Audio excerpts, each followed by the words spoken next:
আধ ঘন্টার উপর হয়ে গেছে, মানে এখানে জাস্ট ধুকধুক করছে ভয় যে বাড়িতে, এই যে বাড়িতে আমি আর বৌদি দুজন আছি, বাড়ির সবাই গেছে মেলা দেখতে, আর আধ ঘন্টা হয়ে গেছে বুকের এখানে পুরো ধুকধুক করছে শুধু ভয়। কিছু মানুষকে, মানে বাড়ির ভিতরে ছিলাম, জানালা দিয়ে দেখতে পেলাম যে কজন মানুষ এখান থেকে যাচ্ছে। আমরা ভাবলাম যে বাড়িতে দিদিরা নেই যেহেতু মেলায় গেছে, আর কেউ হয়তো বৌদিকে আর আমাকে ভয় দেখানোর চেষ্টা করছে। তো সেই ভয় ঘরের মধ্যেও আটকে আছি, লোকজন রীতিমতো ডেকে ফেলেছি যে বাইরে আমাদের কেউ আছে, ঘরের বাইরে কেউ ঘুরঘুর করছে, কিছু করছে, সেই ভয়। তারপরে রীতিমতো সব রকম লোকজন এসে ঘরের চারপাশে খোঁজাখুঁজি এটা সেটা হয়ে গেল সব কিছু। আমরাও ঘরের বাইরে, মানে দরজা খুলে বেরিয়ে বাইরে খুঁজিয়ে দেখতে পেলাম না। তারপরে ফাইনালি ঘরের সামনে আবারও ফিরে যখন এসেছি তখন একটা জিনিস দেখলাম, সেটা তোমাদের সাথে শেয়ার করছি। দেখো, এই হচ্ছে জানালা, ওখানে দাঁড়িয়ে দাঁড়িয়ে আমি জাস্ট এখান থেকে কাউকে যেতে দেখেছি।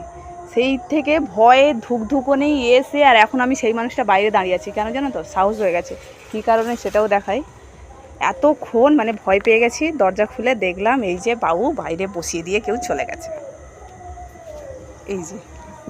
এই হচ্ছে এনার জন্য এখন এই চিরকুটও দিয়ে গেছে। আমি ভাবছি আমরা এখানে বসে বসে টিভি দেখছি দুজন মিলে, আমি আর বৌদি, জাস্ট ওই সামনে, তার মধ্যে থেকে এখানে কী করে বসিয়ে দিয়ে চলে গেল ওরা। এই যে কারা দিয়েছে তাদের লিস্ট দিয়েছে, এই যে বৌদিকে দিয়ে গেল।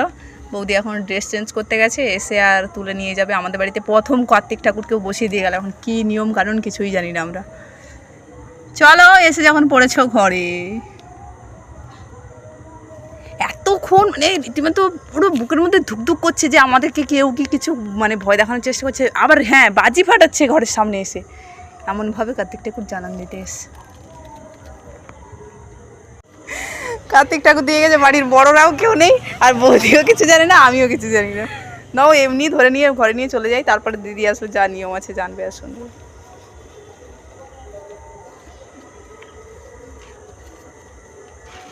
কি অবস্থা!